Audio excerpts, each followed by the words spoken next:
사순절의 기간을 지내고 있습니다. 오늘 19번째 날 하나님께서 우리 가운데 함께 하심을 우리가 믿고 확신하건대 예수 그리스도의 가신 길, 그 십자가의 길을 바라보며 다시 한번 마음과 정성을 다해서 하나님을 예배합니다. 우리 함께 기도하겠습니다.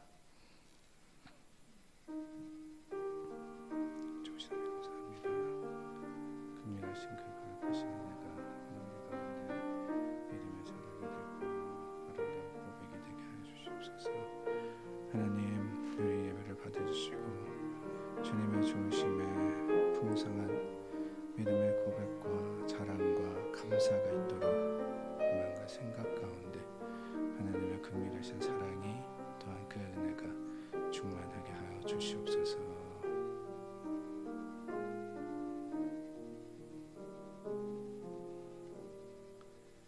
내가 너희를 고아와 같이 버려두지 아니하고 너희에게로 오리라. 조금 있으면 세상은 다시 나를 보지 못할 것이로되 너희는 나를 보리니 이는 내가 살아있고 너희도 살아있겠음이라. 그날에는 내가 아버지 안에 너희가 내 안에 내가 너희 안에 있는 것을 너희가 알리라.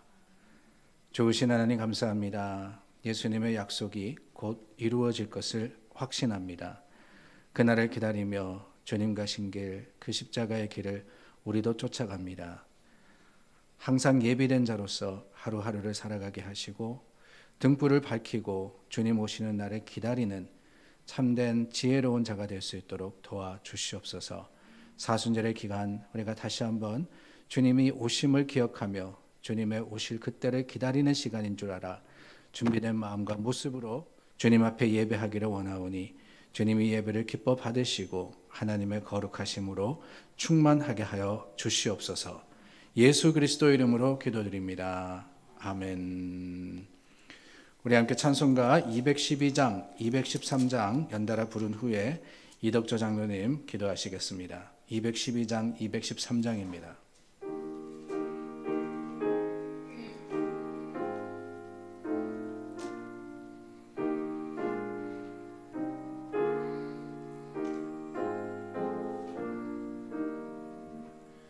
겸손히 주를 섬길 때 괴로운 일이 많으나 구주여 내게 힘 주사 잘 감당하게 하소서. 인자한 말을 가지고 사람을 감화시키며 갈 길을 잃은 무리를 잘 인도하게 하소서. 구주의 귀한 인내를 깨달아 알게 하시고 굳건한 믿음 주셔서 늘 승리하게 하소서. 장래의 영광 비추사 소망이 되게 하시며 구주와 함께 살면서 참 평강. 우리 3절 4절 다시 찬양합니다. 구주의 귀한 인내를 구주의 귀한 인내를 깨달아 알게 하시고 굳건한 믿음 주셔서 늘 승리하게 하소서. 장래의 영광 비추사 소망이 되게 하시며 구주와 함께 살면서 참 평강 얻게 하소서. 아멘.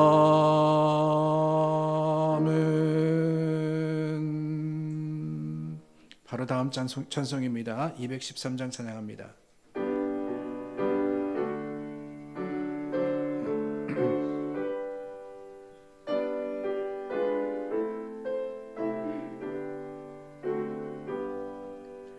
나의 생명 드리니 주여 받아주셔서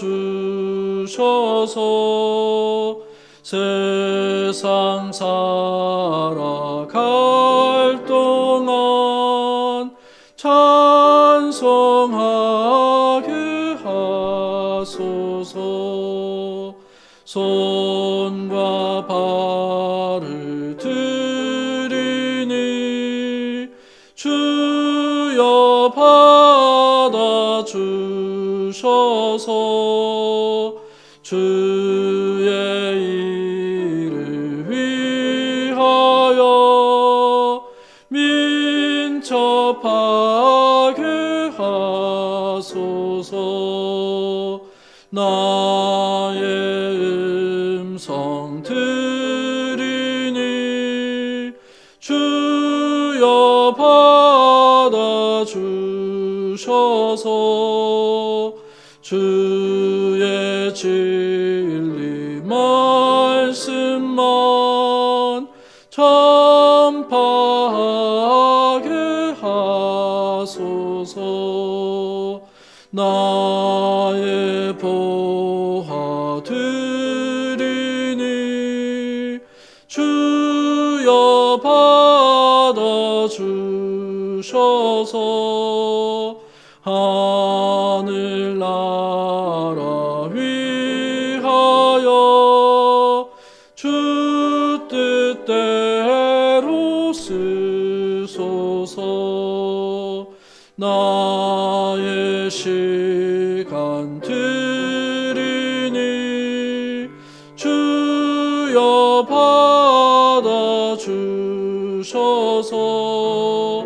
평생토록 주 위해 우리 고백하는 마음으로 3절부터 다시 부릅니다. 3절부터 다시 부릅니다. 나의 음성 드리니 주여 받아주셔서 주의 진리 말씀만 전파하게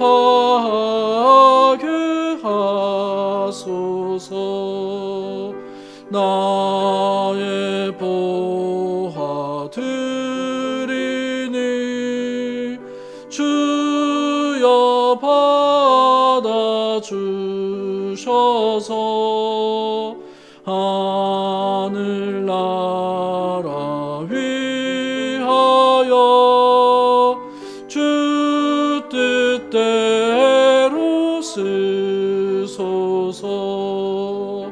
나의 시간 드리니 주여 받아주셔서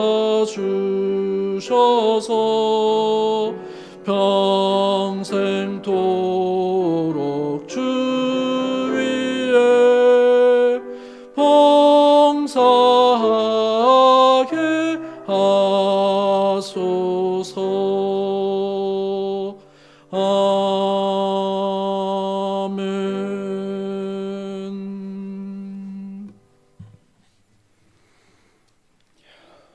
다 같이 하나님께 기도 드리셨습니다. 은혜로우신 아버지 하나님,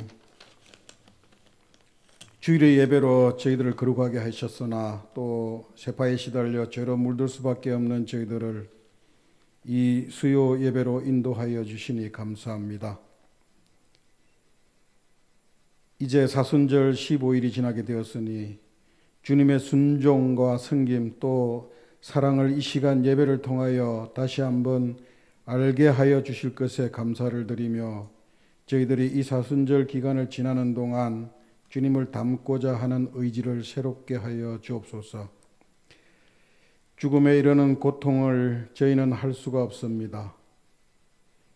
저희들을 사랑하사 죽임을 당하시는 고통을 감내하시는 예수님의 그 진한 사랑을 저희는 할 수가 없습니다. 그러나 오로지 하나님 맞이 할 수 있으므로 성령님이 저희 마음속에 자정하사 섬김과 감사가 우리의 삶을 통하여 나타나게 하여 주옵소서. 하나님 아버지, 이제 하나님께서 머릿돌 교회를 소 목사님에게 맡기셨으니 목사님을 중심으로 뭉쳐 새로운 마음으로 주님이 주신 사역을 잘 감당하게 하옵소서. 자녀들을 저희에게 부모로 맡기셨으니 저희들이 자녀들을 잘 양육하여 믿음과 신앙이 뿌리내릴 수 있게 하여 주시고 성령님께서 자녀들의 삶을 일일이 간섭하사 올바른 길을 갈 수 있도록 지켜 주옵소서. 이상칠 목사님과 사모님의 앞길을 주님께서 인도하여 주시고 지켜 주옵소서. 멀리 한국에서 사역하시는 임 목사님에게도 성령님 함께하여 주옵소서. 터키와 시리아의 지속적인 회복과 안정을 위해 기도드립니다. 이제 말씀을 전하실 소 목사님에게 기름을 부어 주시어서 하나님의 말씀을 담대히 전하게 하여 주시옵고 듣는 저희들은 그 말씀을 깊이 새겨 그리스도인으로서의 삶에서 적용할 수 있게 성령이여 도와주옵소서. 감사드리오며 이 모든 말씀을 지금도 살아 역사하시는 예수님의 이름으로 기도드립니다. 아멘.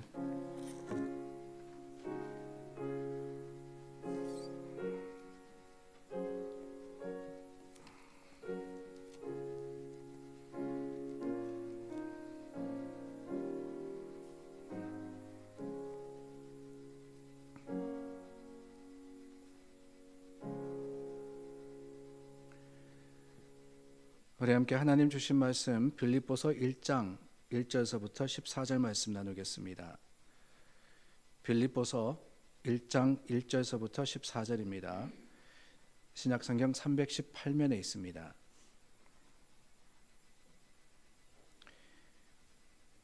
빌립보서 1장 1절부터 14절 말씀, 저와 여러분이 한 절씩 나누어서 읽고 마지막 절은 함께 읽겠습니다. 그리스도 예수의 종 바울과 디모데는 그리스도 예수 안에서 빌립보에 사는 모든 성도와 또한 감독들과 집사들에게 편지하노니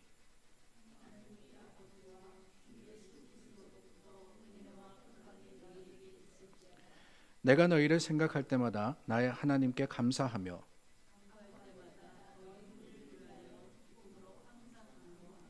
너희가 첫날부터 이제까지 복음을 위한 일에 참여하고 있기 때문이라.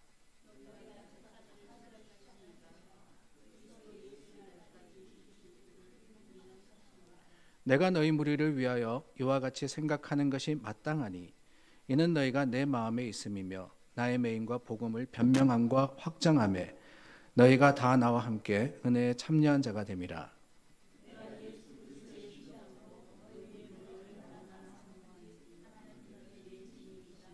내가 기도하노라 너희 사랑을 지식과 모든 총명으로 점점 더 풍성하게 하사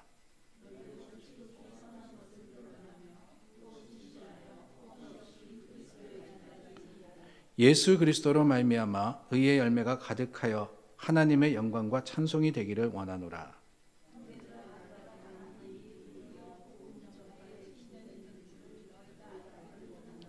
이러므로 나의 매임이 그리스도 안에서 모든 시위대 안과 그 밖의 모든 사람에게 나타났으니 형제 중 다수가 나의 매임으로 말미암아 주 안에서 신뢰함으로 겁없이 하나님의 말씀을 더욱 담대히 전하게 되었느니라. 아멘. 여러분 오늘 하루 어떻게 지내셨습니까? 바쁘게 지내셨어요? 기쁜 하루 되셨는지 모르겠습니다. 어떤 분에게는 오늘 하루가 아주 좋은 일로, 기쁜 일로 가득하셨을 것이고, 또 어떤 분에게는 오늘 하루 참 어렵고 힘든 날이었다라고 하실 수도 있을 것 같습니다. 아니, 어떻게 생각하면은 기뻤던 분들보다는 오히려 지치고 고단했다라는 분이 더 많으실 것 같습니다. 그도 그럴 것이 우리가 살아가는 삶이, 우리가 살고 있는 세상이 결코 녹록하지도 또 쉽지도 않기 때문에 우리는 하루하루 이 세상을 살아가기 위해서 최선의 노력을 다하고, 그러다 보니까 힘들고 지치고 어려운 것이 당연하기 때문입니다. 그런 삶의 모습 가운데 무슨 기쁨이 있느냐, 어떻게 즐거워할 수 있느냐, 그렇게 되물으실 수도 있을 것 같습니다. 그런데 여러분, 이 기쁨이라는 것은 찾으려고 하면은 참 많은 곳에서 찾을 수가 있습니다. 어떤 특별한 일이 있어서 기뻐하는 게 아니라 일상생활을 살면서도 우리가 작은, 또한 소소한 기쁨을 찾을 수 있다는 겁니다. 자녀를 바라보는 부모님의 얼굴에 기쁨이 있지 않습니까? 남편을 바라보는 아내, 또한 아내를 바라보는 남편의 그 얼굴에 웃음이 있을 수 있습니다. 하루를 무사히 마치고 집으로 돌아가는 그 발걸음에도 기쁨이 있을 수 있고, 또한 하나님께서 오늘 허락해 주신 그 일용의 양식을 통해서도 우리는 기쁨을 누릴 수가 있습니다. 그러고 보면은 잘 되는 곳에만 기쁨이 있는 것은 아닌 것 같아요. 어렵고 힘든 상황 속에서도 우리가 찾으려고 하면은 기쁨을 찾을 수가 있는 겁니다. 실업자와 환자와 고난받는 사람과 심지어 아픔을 겪는 사람들에게도 기쁨은 있습니다. 아니, 장례식장에도 여러분 기쁨이 있다는 거 아십니까? 기쁨은 참을 수 없는 웃음을 이야기하는 것이 아니기 때문에 그래요.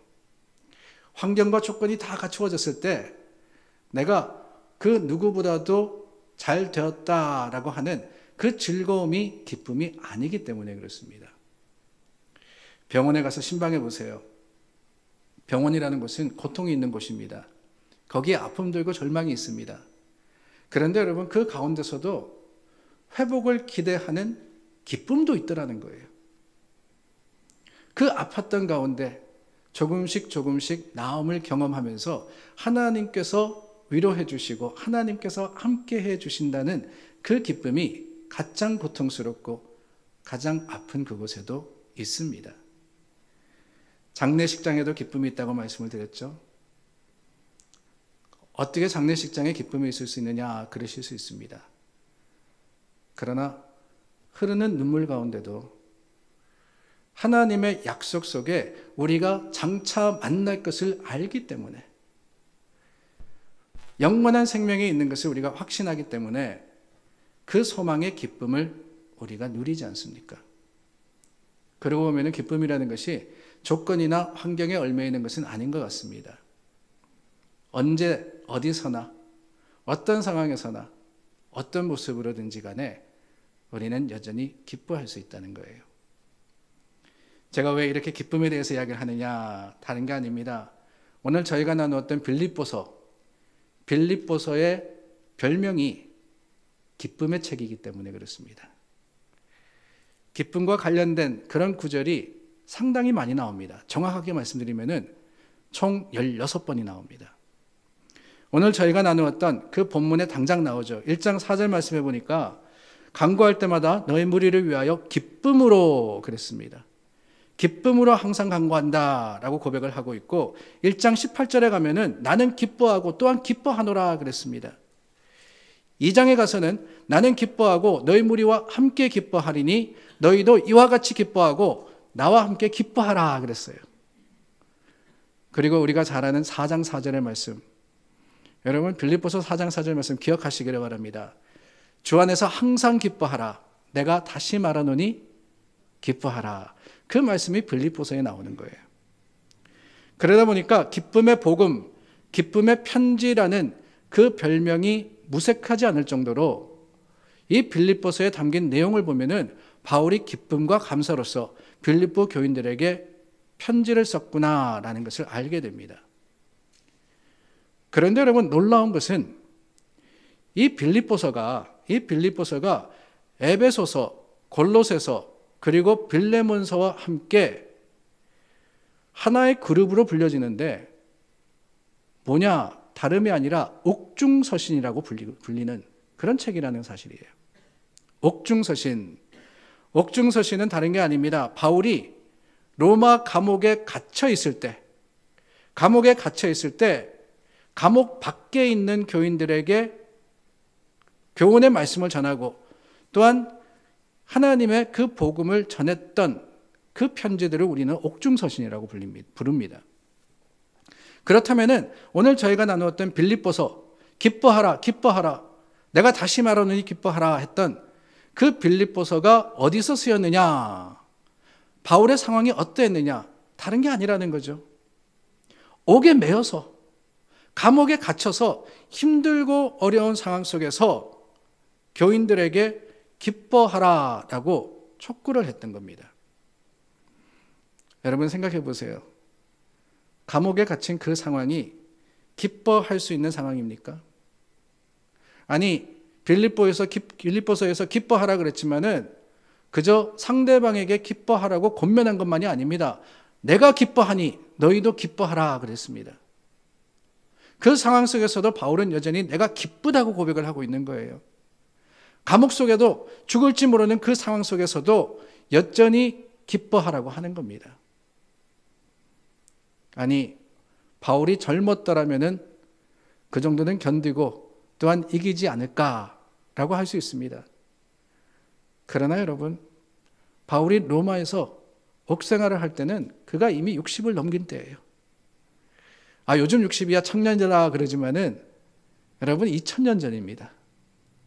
2000년 전에 바울이 60이 넘어서 옥에 갇혀서 그 감옥 생활을 할 때 얼마나 힘들었겠어요? 얼마나 고통스러웠겠습니까? 아니, 몸의 피곤함과 몸의 어려움만이 아닙니다. 언제 죽을지 또한 언제 고통을 당할지 모르는 상황입니다. 그 불안과 두려움이 엄습하는 현장에서 바울이 권면하는 것이 무엇이냐? 바로 기쁨이라는 거예요. 살든지 죽든지, 부하든지 가난하든지, 갇혀있든지 풀려나든지 기뻐하라. 기뻐하라. 그게 어떻게 가능합니까? 다름이 아닙니다. 이 빌립보서의 말씀을 보면은 바울이 기뻐했던 이유를 우리가 찾게 됩니다. 그 첫 번째는 복음 때문에 기쁘다 그랬어요. 말씀의 공동체로 인해서 내가 기뻐하니 너희도 기뻐하라고 이야기하십니다. 1장을 시작하면서 그렇게 말씀하시죠. 3절과 4절입니다.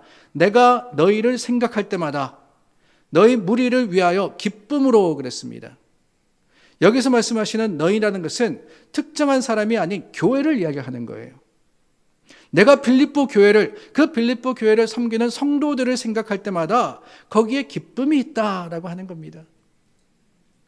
예수 그리스도의 복음이 전해졌고 그 복음을 받아들인 사람들이 믿음으로써 함께 신앙생활하는 것을 듣고 알 때, 물론 빌립보 교회도 어려움이 있었습니다.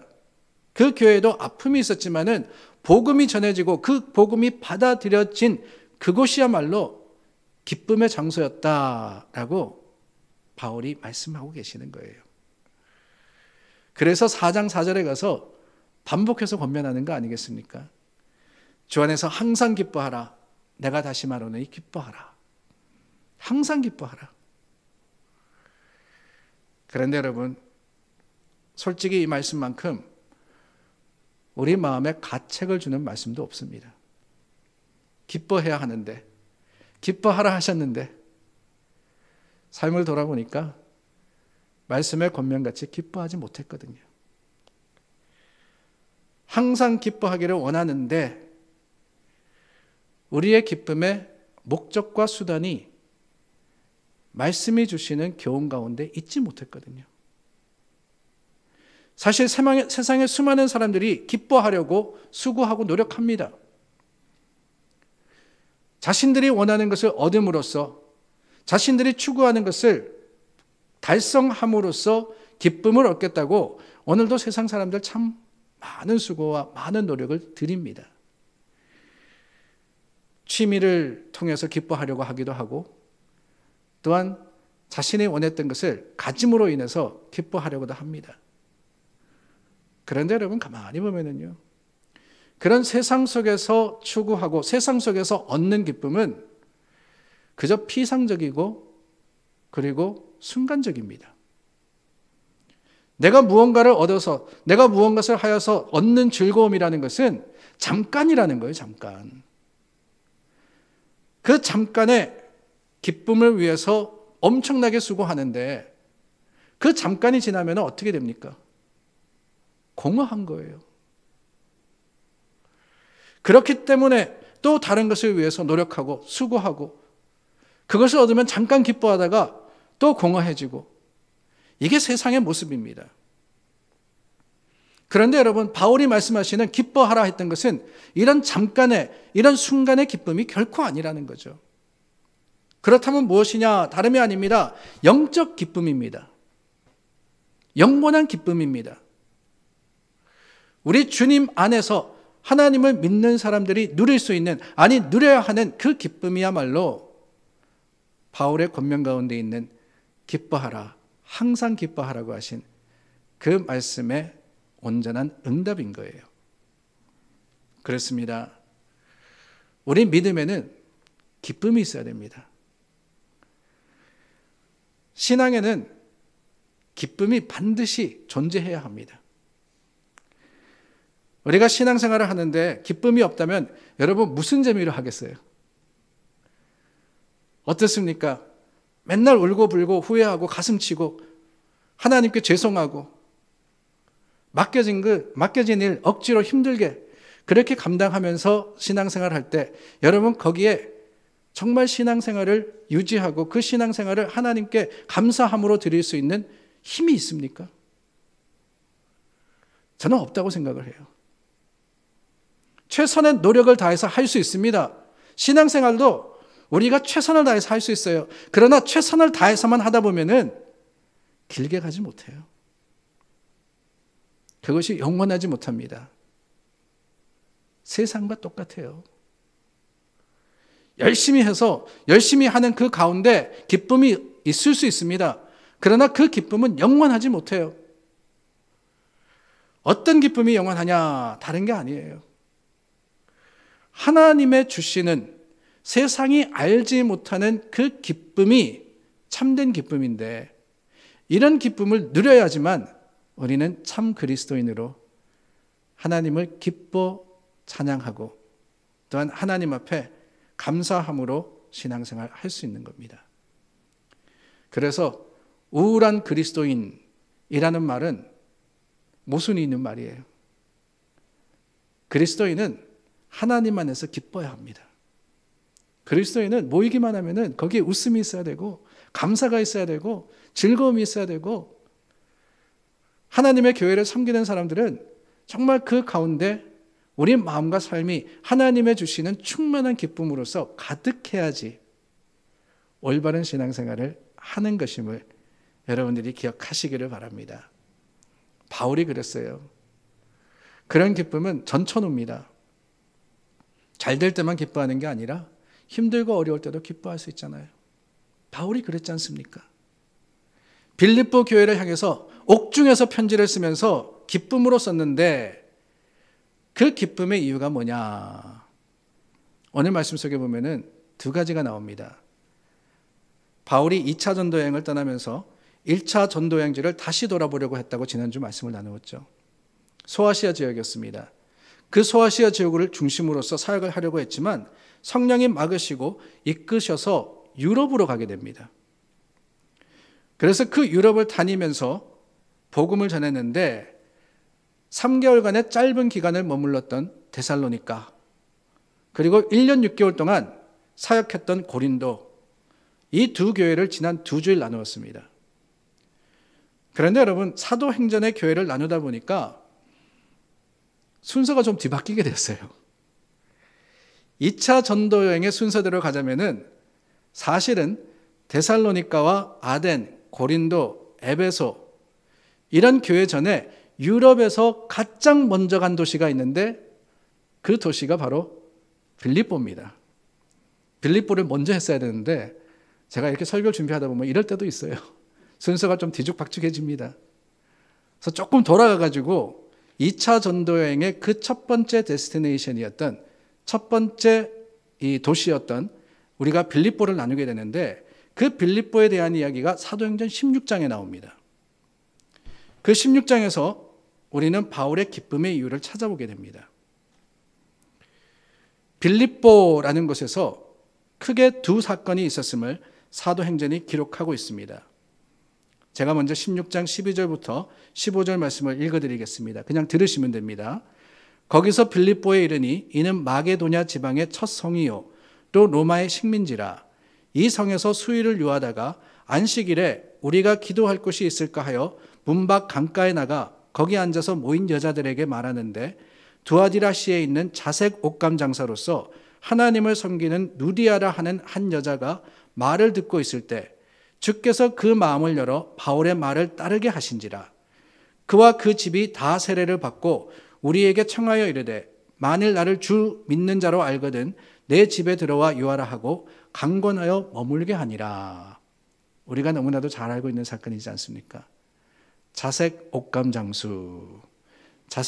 장수였던 루디아를 바울의 일행이 만나게 됩니다. 그리고 또 다른 일이 있었는데 점치는 귀신 들린 여종에게서 귀신을 쫓아냄으로써 바울과 실라가 어려움을 당합니다. 손해를 본 사람들로 인해서 옥에 갇히게 되는데 한밤중에 기도하고 찬송하는 가운데 옥문이 열리는 일을 경험했습니다. 간수가 죄수들이 다 도망간 줄 알고 자결하려 하는데 바울이 막아서지 않습니까? 그때 간수가 묻습니다. 내가 어떻게 하여야 구원을 얻으리이까? 주 예수를 믿어라. 그리하면 너와 내 집이 구원을 받으리라. 주 예수를 믿어라. 그로 인해서 간수와 가족이 세례를 받고 루디아의 가족과 함께 빌립보 교회의 첫 교인들이 되었습니다. 이 사건이 바로 빌립보에서 일어난 일들인데 우리가 너무나도 잘 알고 있는 하나님의 은혜와 구원의 역사 가운데 우리는 바울의 첫 번째 기쁨을 찾아봅니다. 그것은 다름이 아니라 만남의 기쁨이었어요. 만남의 기쁨. 좋은 만남이 참 중요합니다. 살아가다 보면 우리가 많은 사람들과 만나고 또한 헤어지게 되죠. 근데 만남들이 다 기쁨의 관계로 이루어지면 좋은데 사실은 힘들고 어려운 만남도 있습니다. 서로 유익이 되기보다는 해가 되는 만남이 있더라는 거예요. 성경에도 그렇습니다. 악한 만남으로 인해서 안타까운 결과들이 일어날 때가 있었습니다.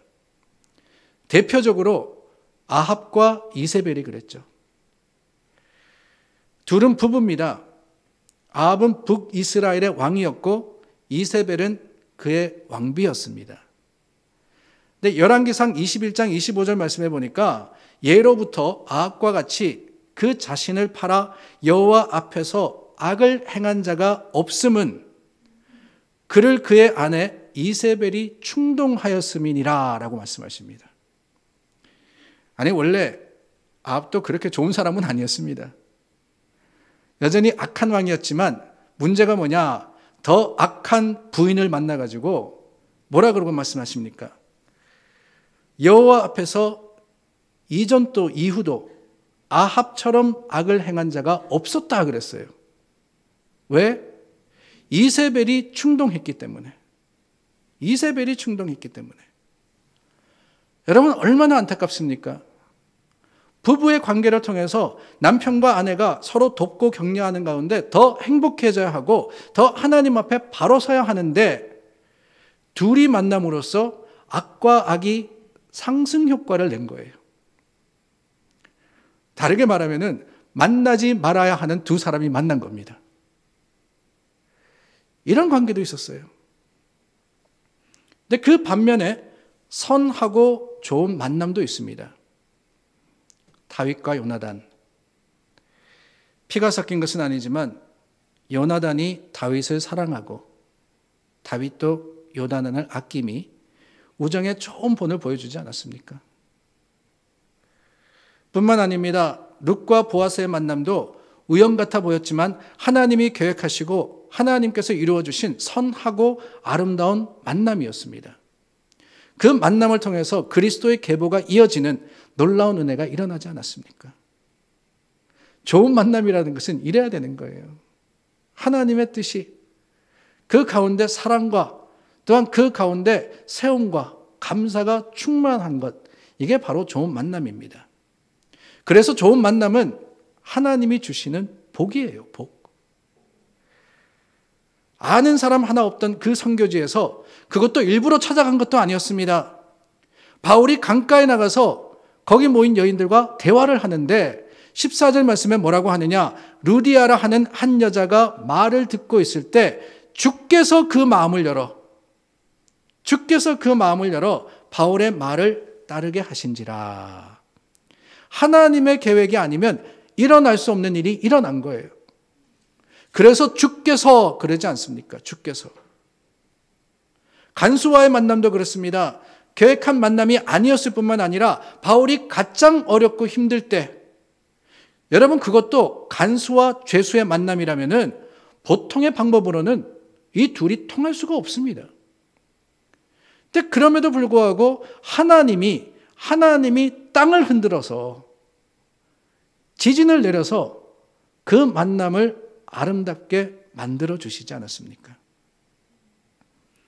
루디아와 간수의 집안은 그렇게 바울을 만나고 바울은 자신의 사역 가운데 이 두 집을 통해서 하나님께서 빌립보에 교회를 세우실 뿐만 아니라 그 빌립보를 위해서 이 가정이 헌신하도록 그 만남의 축복을 누릴 수 있었던 겁니다.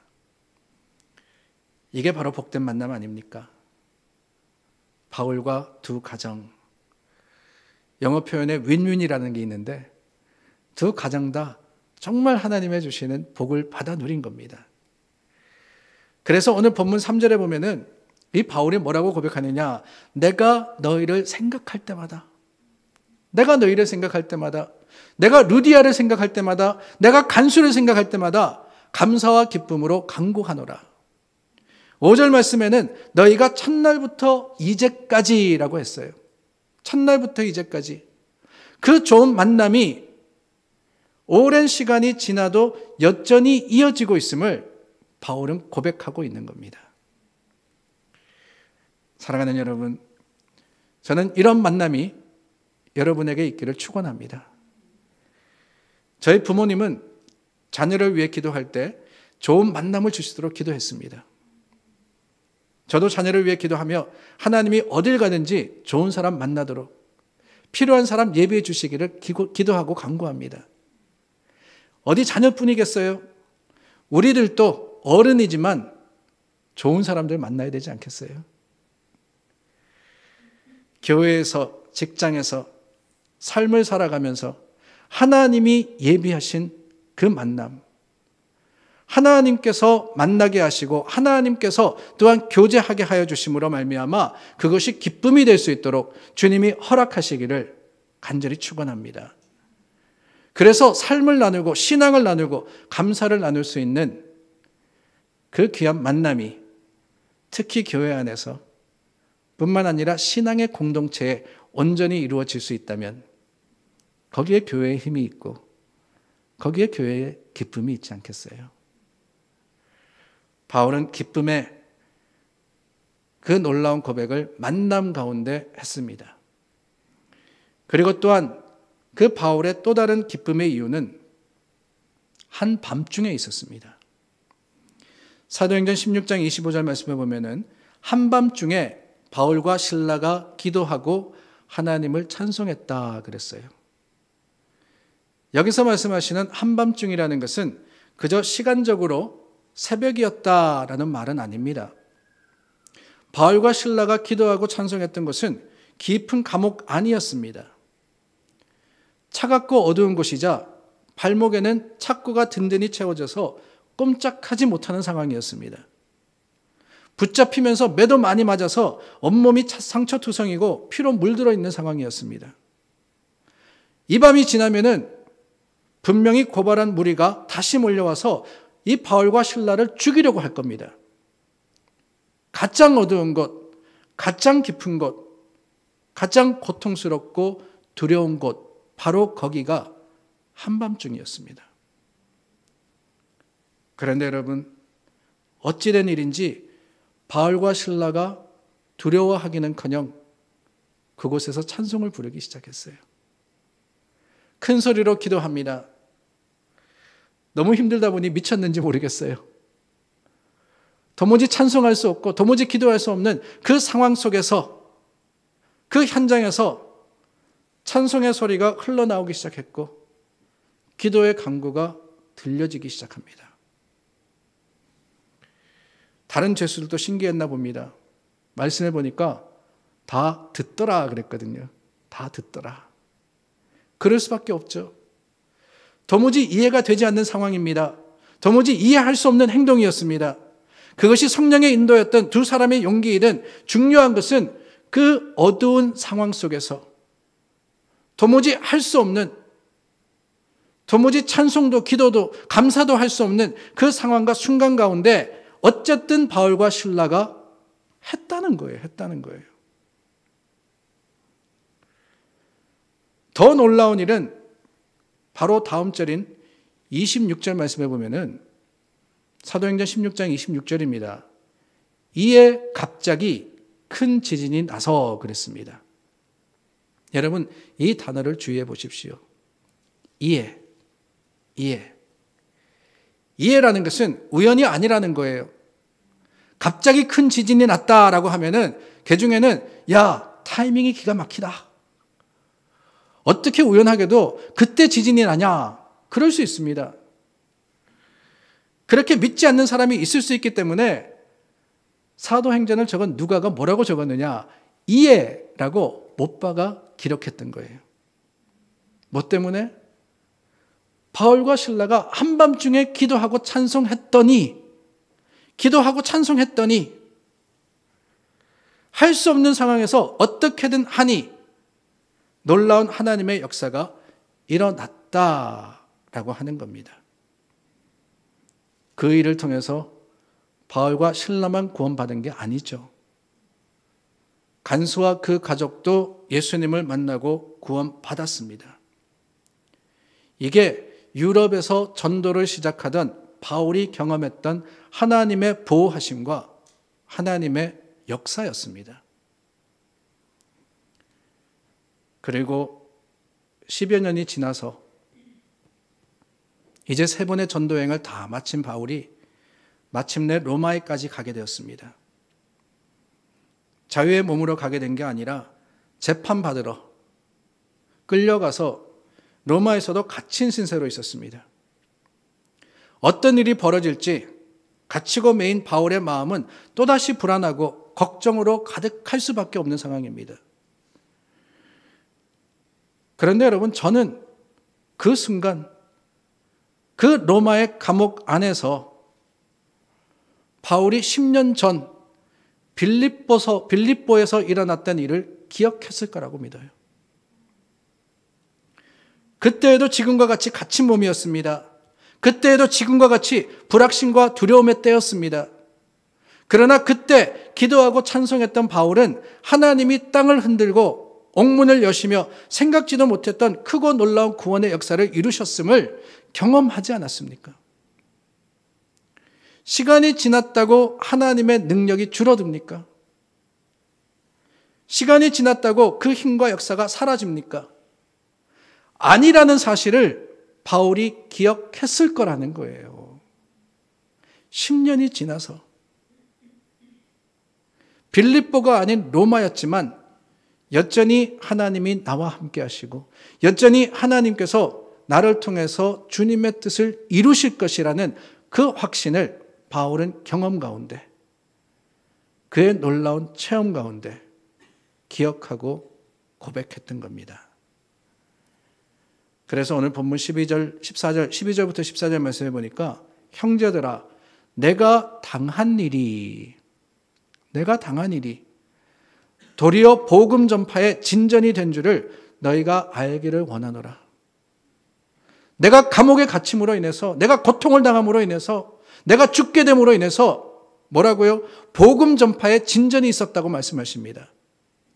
이러므로 나의 매임이 그리스도 안에서 모든 시위대 안과 그 밖의 모든 사람에게 나타났으니 형제 중 다수가 나의 매임으로 말미암아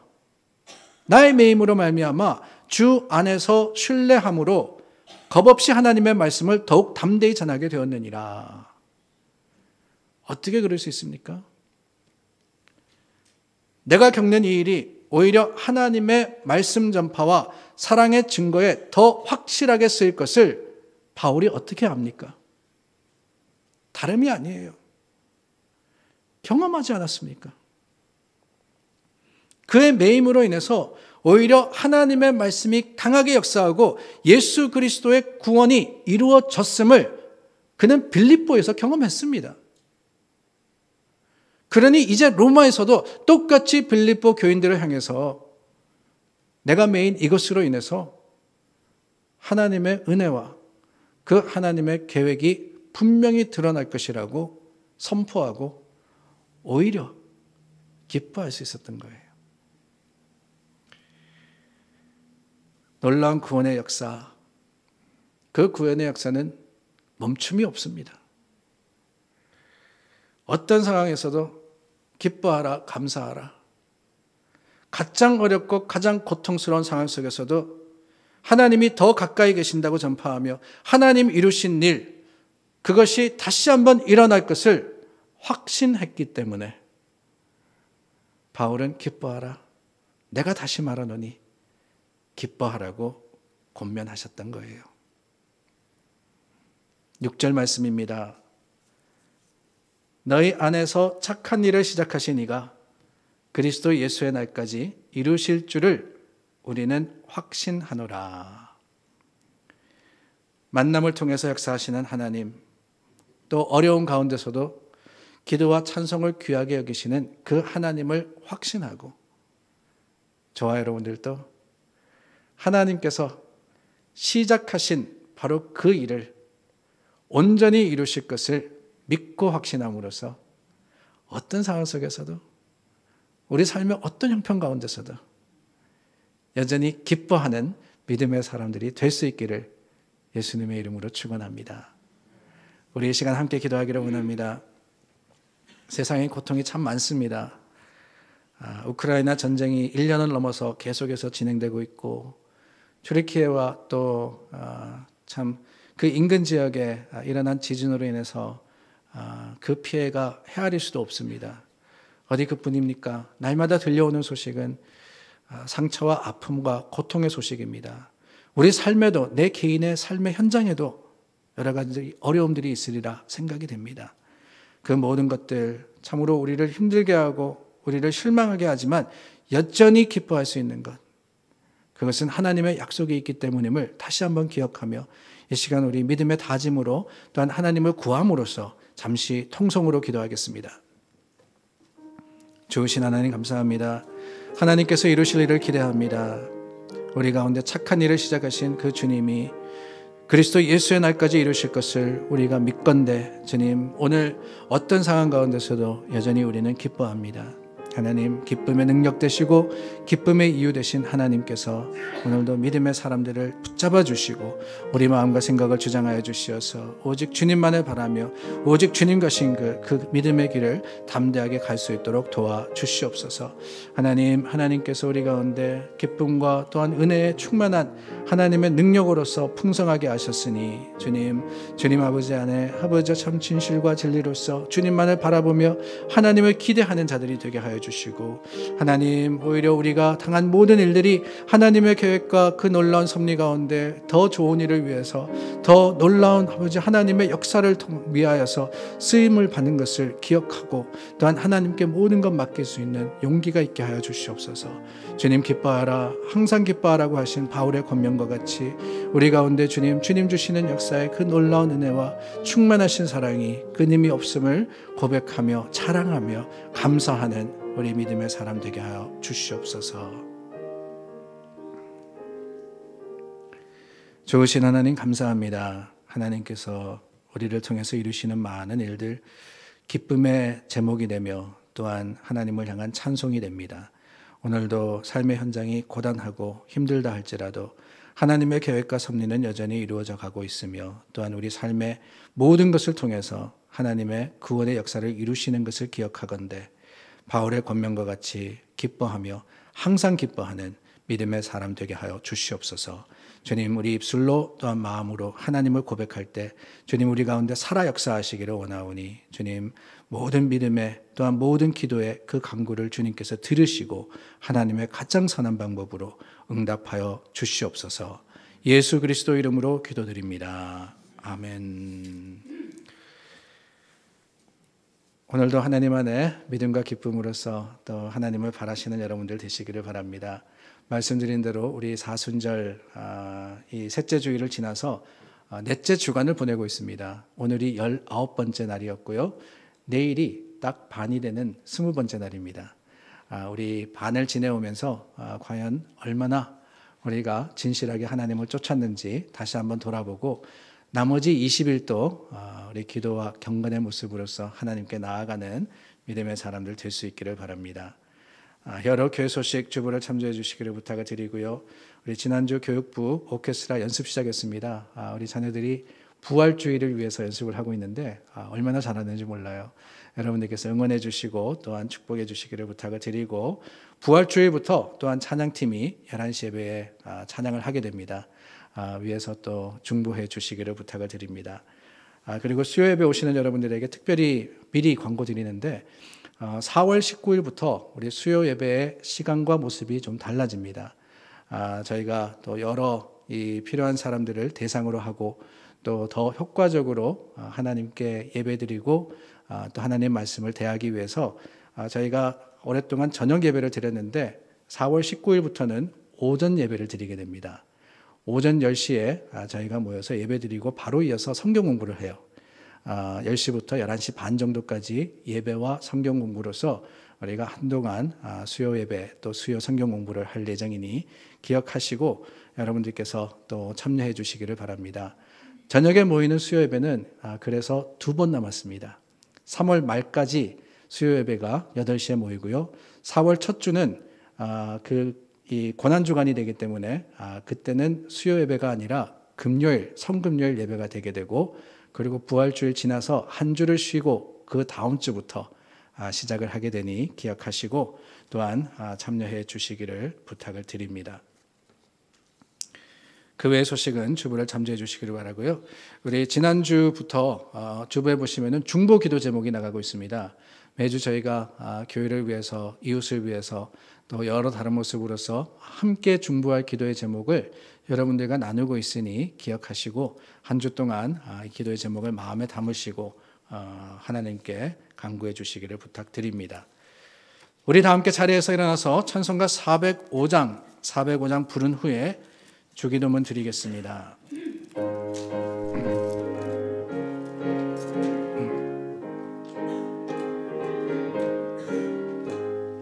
주의 친절한 팔에 안기세 우리 마음이 평안하리니 항상 기쁘고 복이 되겠네 영원하신 팔에 안기세 주의 팔에 그 크신 팔에 안기세 주의 팔에 영원하신 팔에 안기세 날이 갈수록 주의 사랑이 두루 광명하게 비치고 천성 가는 길 편히 가리니 영원하신 팔에 안기세 주의 팔에 그 크신 팔에 안기세